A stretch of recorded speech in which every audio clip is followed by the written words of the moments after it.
आज हम लोग कविता का दूसरा पाठ जो कि पतंग पढ़ रहे थे, उसमें पहले मैं कविता का वाचन करूंगा।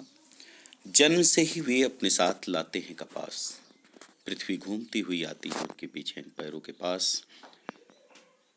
जब वो बेसुध से दौड़ते हैं, छतों को भी नरम बनाते हुए, दिशाओं को मृदंग की तरह बजाते हुए। जब वे पींग भरते हैं, चलते आते हैं डाल की तरह, लचीले वेग की तरह स्तर छतों के किनारों तक, उस समय गिरने से बचाता है सिर्फ उनके ही रोमांचित शरीर का संगीत। पतंगों की धड़कती ऊंचाइयां उन्हें थाम लेती है महज एक धागे के सहारे। पतंगों के साथ वे भी उड़ रहे हैं अपने रंध्रों के सहारे। अगर वे कभी गिरते हैं छतों के किनारे, खतरनाक किनारों से और बच जाते हैं, तब तो और भी निडर होकर सुनहले सूरज के सामने आते हैं। पृथ्वी और भी तेज घूमती हुई आती है उनके पैरों के पास।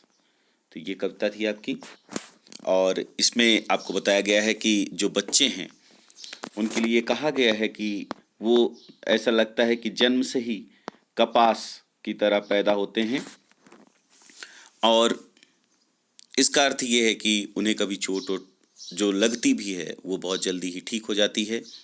उनके पाँव में एक बेचैनी होती है, वो चाहते हैं कि सारी पृथ्वी को वो नाप डालें और पूरी पृथ्वी पे घूम आना चाहते हैं।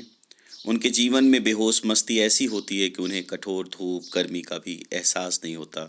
उन्हें लगता है कि चारों तरफ मीठा संगीत गूंज रहा है, और जब वो चलते हैं तो झूला झूलते हुए झोंकों के समान चलते हैं।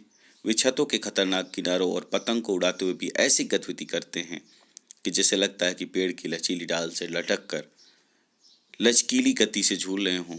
इतना खतरा उठाते हुए भी वो बचते हैं, और जब वो बचते हैं तो उनका शरीर रोमांचित हो जाता है, लेकिन वो डरते नहीं हैं, बल्कि उस रोमांचित शरीर से उस एक धागे के सहारे उनके अंदर फिर से वो ताकत आ जाती है।